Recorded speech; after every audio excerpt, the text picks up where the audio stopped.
네, 앞서 전해드린 대로 문재인 대통령이 오늘 취임 13일째인데요. 첫 휴가를 내고 양산 사저에 머물면서 전국 구상에 들어갔습니다. 어제는 청와대 국가안보실장과 외교부 장관, 경제부 총리 인선으로 새 정부의 외교 안보와 경제 라인 인선은 사실상 마무리가 됐는데요. 전문가 두 분 모시고 전국 짚어보도록 하겠습니다. 양문석 공공미디어 연구소 이사장, 장성호 건국대 교수 나오셨습니다. 안녕하세요. 안녕하세요. 네, 안녕하세요. 네, 문재인 대통령이 이제 첫 휴가를 내고 전국 구상에 들어갔습니다. 네. 어떤 고민을 지금 하고 있을까요? 좀 첫 휴가가 너무 빠른 것 아니냐 이제 이런 이야기도 이제 많이 나오잖아요. 4월 14일, 15일 날 대통령 선거에 입후보하고 그다음에 22일 동안 공식 선거 운동을 아주 정신없이 바쁘게 했었잖아요. 예. 그리고 5월 9일 날 그 밤에 사실상 당선을 확정짓고 5월 10일부터 대통령으로 바로 또 시작을 해서 오늘이 5월 22일이거든요. 지난 한 4, 50일 동안에 눈코 뜰 새 없이 달려왔던 문재인 대통령의 그 정치 행보가 이제는 좀 쉬면서 해야 되지 않는가라는 부분들로 하나가 있고, 그다음에 네. 이제 제가 좀 많이 부러웠던 게 오바마 미국 대통령이나 그 이전의 미국 대통령들 보면 참 여유가 있어요. 네. 그죠? 휴가도 자주 즐기고 그다음에 휴가지에 국빈들을 초대해서 같이 자연스럽게 이 휴가와 함께 국정을 이야기하는 모습들, 이런 모습들 일만 열심히 하는 것처럼 국민들에게 비춰지는 그런 대통령이 아니라 쉴 때 쉬고 구상할 때 구상하고 또 한번 변화를 줄 때 변화를 주는 이러한 유연한 그 과정들로 휴가를 봐야 된다. 네. 저는 그래서 휴가에 대한 여러 가지 설왕설래에 대해서는 약간 타당치 않다. 이제 대통령도 사람인데 이런 생각을 해봤습니다. 네, 뭐 법적으로 정해진 연차 휴가를 간 것이라고 그 박수현 대변인도 설명을 했지만 휴가 가서도 사실 보니까 방금 자료화면 보신 것처럼 이렇게 여유 있지는 않은 것 같아요. 이렇게 셀카 요청도 많이 받고 불러내는 일도 많은 것 같아요. 앞서서 제가 좀 여쭤보긴 했는데 지금 어쨌든 잠깐 쉼표를 두고 양산 구상에 들어갔는데 어떤 구상을 갖고 돌아올지에 대해서도 사람들이 많이 궁금해하거든요. 어떤 고민 지금 하고 있을까요? 과거에 보면은 노무현 대통령 때는 문재인 그때 당시 비서실장이 최측근에서 어떤 일을 이렇게 뒤처리를 하고 그렇게 했지 않습니까? 예. 그리고 과거 김대중 대통령 권노갑 씨, 그리고 김영삼 대통령은 최영우 전 장관 이런 분들과 같이 했는데 지금 현재 보면 물론 시스템으로 작동을 하고 있지만 네. 당의 어떤 대표도 있지만 지금은 어떻게 보면 문재인 대통령 혼자 앞서서 지금 진군을 하고 있는 이런 형국가 아니겠습니까? 예. 그래서 인사도 직접 발표를 하시고 이렇기 때문에 사실은 지금 취임한 지가 열흘밖에 안 됐는데 몇 달 정도 돼 보이는 예. 이렇게 언론에 상당히 많이 지금 노출된 것이 지금 현재 우리 대통령인데 네. 이렇기 때문에 쉴 수 있는 시간은 필요하다고 봅니다. 그런데 이 휴가라는 것이 미국에는 2개월 동안 대통령이 여름 휴가를 보내지 않습니까? 네. 그럼에도 불구하고 한 2주 정도 쉬고 오는데 우리의 어떤 문화에는 이런 것이 다소 생소한 것이기 때문에 국민들이 조금 약간 의아하게 생각하는 것도 있지만 네네. 대통령은 좀 쉬어야 됩니다. 쉬어야 되고 물론 쉰다고 해서 국정을 팽개치는 것은 아니기 때문에 특히 가장 중요한 것은 지금 인선 아니겠습니까? 그래서 양상구상이라고 하는 소위 이런 것도 마찬가지로 앞으로 이제 절반의 어떤 청와대 진영이 포진이 돼 있고 나머지 지금 중요한 것이 내각이 인선이 아직 시작도 하지 않은 상태 아니겠습니까? 여기에 또 청문회가 남아 있고 본격적인 그렇기 때문에 이런 것들을 전반적으로 추스리고 네. 그리고 앞으로 대선 국면에서 국민들한테 약속했던 것들을 구체적으로 어떻게 이것을 정치적으로 담아서 실현할 것인지 이런 것들을 하는데 하루 정도 휴가로는 저는 부족하다고 보는데 하여튼 대통령이 휴가 갔다는 것은 그만큼 마음의 여유가 생겼다 그런 어떤 징표라고 봅니다. 예. 네. 자, 어제는 이제 외교안보 인선이 나왔는데요. 면면에 대해서 사실 여러 가지 이야기가 많습니다. 좀 어떻게 보셨어요? 전체적으로 일단 군 출신을 배제했다라는 측면, 계속해서 이번 외교안보 라인을 인선을 하면서 예. 군 출신을 배제할 가능성이 높다라는 평들이 이제 예상 평들이 많이 나왔었는데요. 예. 군 출신을 배제했다라는 부분들은 상대적으로 강경한 대북 노선에 대한 기본적인 정책 기조를 바꾼다, 예. 유연한 대북 노선으로 바꾼다라는 상징적인 의미가 있었습니다. 그런 측면에 있어서 외교 안보 라인에 있어서 군 출신들이 저는 배제됐다는 측면들은 이전에 이명박 정부나 박근혜 정부와 달리 대북의 그 정책 기조가 제재와 압박 그 기조에서 유연한 대화의 기조로 이제 바꾼다라는 측면에서 의미 있었다. 그다음에 이제 사람 한 명 한 명 이제 평을 하기에는 이제 그 시간은 이제 부족하고요. 네. 근데 이제 강경화 그 외교부 장관 발탁은 여러 가지 의미가 있는 거죠. 첫 번째, 최초의 여성 장관이라는 부분, 그 다음에 외무고시 출신이 아닌 널공이 아닌 예. 어공 출신이라는 부분, 그 다음에 반기문 전 총장의 핵심 측근이라는 그 이 탕평의 의미, 그 다음에 네 번째 한미 동맹에 있어서 그 이 우리나라 외교 라인이 친중 라인, 친미 라인 이렇게 우리가 또 구분을 하기도 하거든요. 그러면 사실상 친미 라인의 그 대표 선수가 또 강경화 그 외무장관 지명자다라고 보면 한미 동맹을 일차적인 그 이 외교 안보 영역에 있어서의 가치로 둔 것 아니냐 이런 그 분석까지 할 수 있겠네요. 네, 여러 가지 상징적 의미를 평가해 주셨는데 다만 아쉬운 거는 사실 뭐 지금 북핵 위기도 있고 이런데 북핵이라든지 4강 외교와 관련해서는 경험이 좀 없다라는 평가도 일부에서 나오더라고요. 어떻게 좀 평가하세요? 지금 외교 채널 일색으로 지금 외교 안보 라인이 끊어진 거 아니면 특보도 마찬가지로 문정인, 홍석현 두 특보 외교 안보 특보인데 결국은 외교적인 측면이 상당히 강화시킨 그렇게 보면 군사적인 측면의 어떤 전문가가 상당히 지금 빈곤해 보이지 않습니까?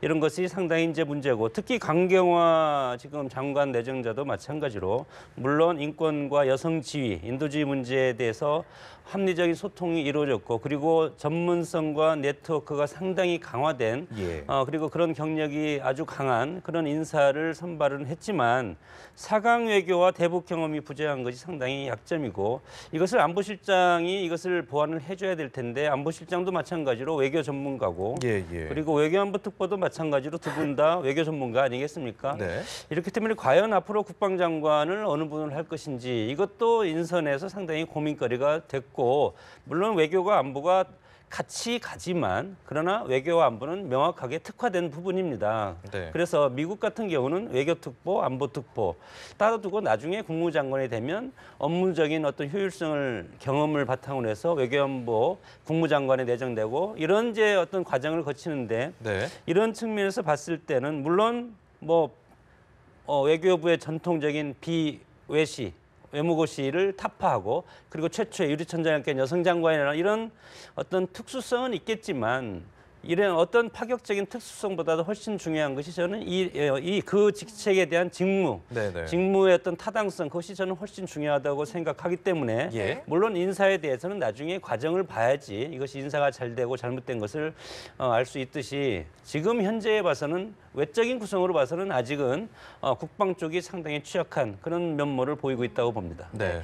자, 경제 라인 인선도 윤곽이 드러났는데 이 인선들을 봤을 때 이제 문재인 대통령이 어떤 기조를 좀 갖고 갈지 저희가 예측해 볼 수 있겠죠. 예, 경제 라인을 이야기하기 전에 이제 전반적으로 좀 정리를 해봐야 되는 게 아주 재밌는 조합들이 계속 나오고 있어요. 이번 인사에서 보면 잠시 박수현 청와대 대변인은 안희정 지사의 입이었거든요. 그다음에 두 번째 장하성 청와대 정책실장은 안철수 후보의 아주 핵심 측근으로 분류됐던 분이고 정책 네트워크 내일 뭐 소장도 하셨었죠. 그렇죠. 네. 그다음에 이제 이번에 강경화 외교부 장관 지명자는 반기문 총장의 핵심 측근이라고 분류가 됐던 분이고 그다음 김강두 국민경제자문회의 부의장은 박근혜 정부에 있어서 경제교사를 자임했고 그다음에 그렇게 알려졌던 분이고 김동연 경제부총리는 이명박 정부에서 사실상 발탁돼서 차관을 하고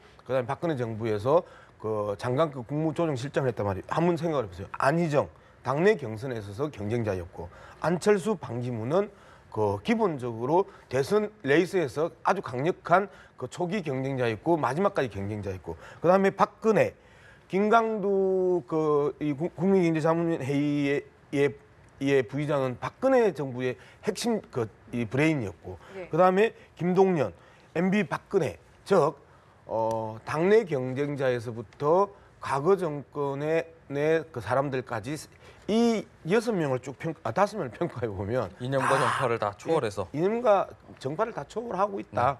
그래서 이러한 부분들을 대탕평이라는 표현은 좀 무색하지만 탕평을 통해서 국민 화합의 기본적인 기조를 잡고 그다음에 기본적으로 강령력에 있어서 최고의 선수들이었다. 네. 즉 능력을 강하게 강조했던 이번 인사들의 특징들을 볼 수 있다. 그런 측면에서 본다라면 경제 영역을 이제 이야기를 하셨는데 경제 영역은 정책실장의 장하성, 그 다음에 경제부총리의 김동연 이 두 사람은요 기본적으로 문재인 대통령이 김강두 국민경제자문회의 부의장을 발탁하면서 했던 표현이 있습니다. 예.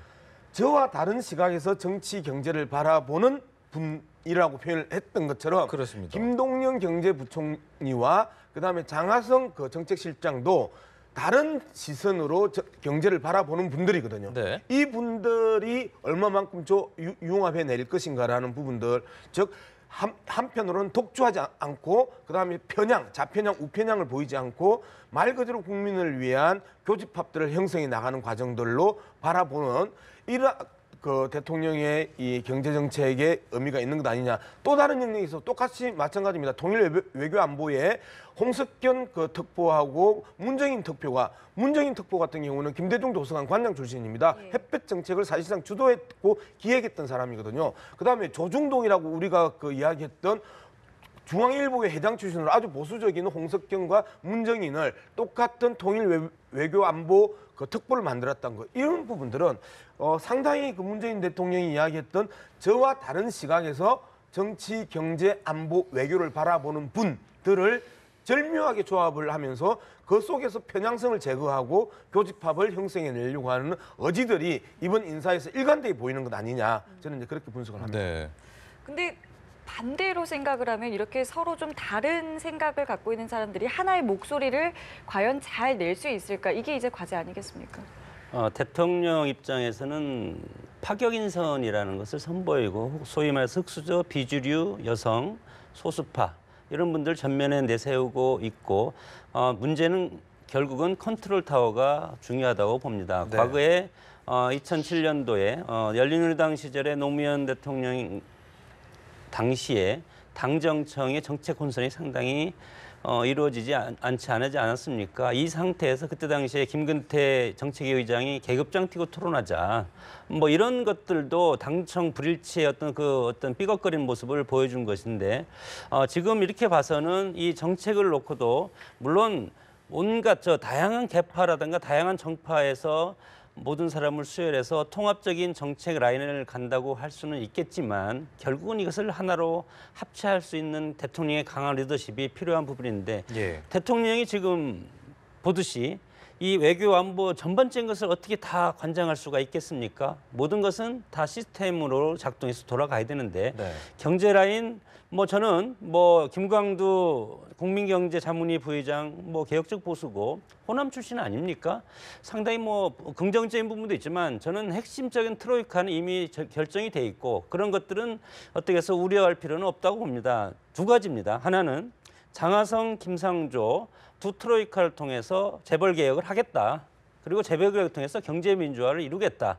그렇다고 재벌을 타파하는 것이 아니고 그동안 해왔던 여러 가지 경영권 승계 문제 이런 것들을 지금 개혁하겠다는 것 아닙니까? 그리고 경제부총리 김동연 경제부총리를 통해서 어떻게 보면 강하게 이렇게 일을 추진하겠다 이런 측면이 강하기 때문에 다른 개파나 다른 이념이나 이런 분이 온다고 하더라도 경제적인 측면에서 방향은 일정 부분 전해졌다 그렇게 봅니다. 그렇군요.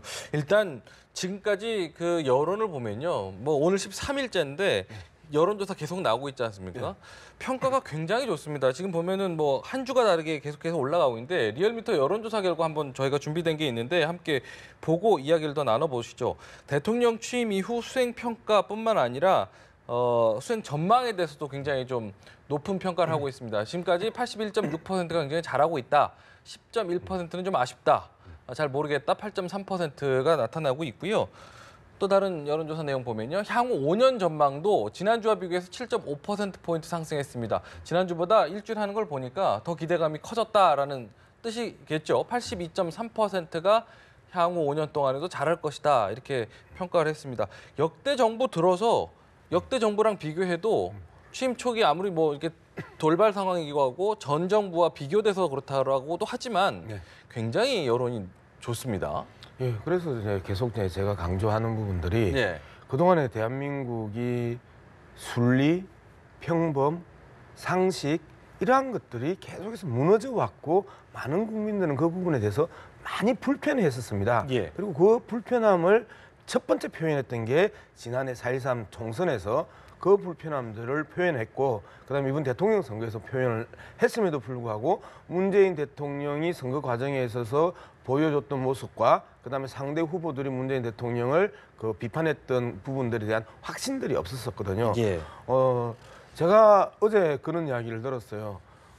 이제 홍준표 후보를 찍었던 사람이 문재인 대통령이 되면 외국에 이민 가겠다라고 그 했던 분들이 상당 부분 잘한다고 지금 박수를 친다라는 거는 문재인 대통령이 보이고 있는 기본적인 통합 행보에 대한 그다음에 안정성. 예. 우리가 진보 진영을 보고 좀 과격하다 표현을 하고 거칠다 세련되지 못하다 이러한 부분들 문재인 대통령이 갖고 있는 현재의 13일 동안 행보 속에서 상당 부분 제거가 됐다는 부분입니다. 그래서 상당히 안정적이고 권위가 있으면서도 이 소통하는 모습들 이러한 부분들이 그동안 역대 정부들이 못 보였던 이제 측면들이다. 현재까지는 인사 영역이나 현재까지는 칭찬받기에 적합한 또 어제들입니다. 예. 이제 문제는 정책적으로 이제 들어가면 예. 상당 부분 이제 격렬한 또 그 논란이 일어날 수 있는데 첫 번째 오늘 발표했던 4대강에 그렇습니다. 대한 감사 문제가 예.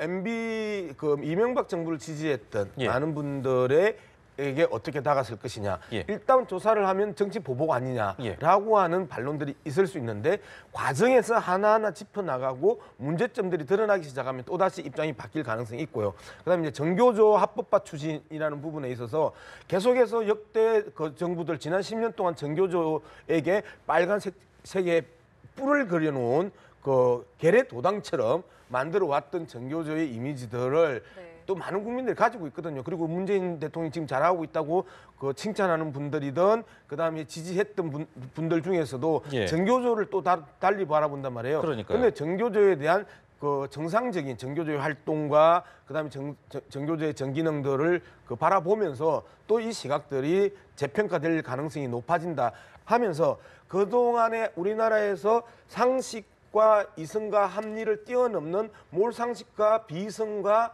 불합리의 그 이미지들 만들어지고 조작된 이미지들을 하나하나 넘어가는 과정에 있어서 또 그 지지율이 그 등락할 것이다. 그런데 전체적으로 정기능으로 갈 것이다. 그러면서 저는 이제 미국 오바마 대통령이 마지막까지 국민들의 사랑을 받고 퇴임을 합니다. 그러한 대통령이 될 가능성이 높지 않나 네, 그렇게 생각합니다. 알겠습니다. 지금 말씀하신 부분 안 그래도 좀 여쭤보고 싶었는데 전교조 관련해서는 전교조 관련 보도와 관련해서 청와대가 오늘 아침에 이제 브리핑을 하면서 사실이 아니다라고 얘기를 하긴 했지만 앞서 지금 우려하신 부분과 관련해서 오늘 뭐 여러 가지 보도 내용도 나오고 네. 또 4대강 관련해서 발표한 내용이 있기 때문에 이 부분을 좀 우려하는 목소리가 크거든요. 어떻게 좀 보시나요?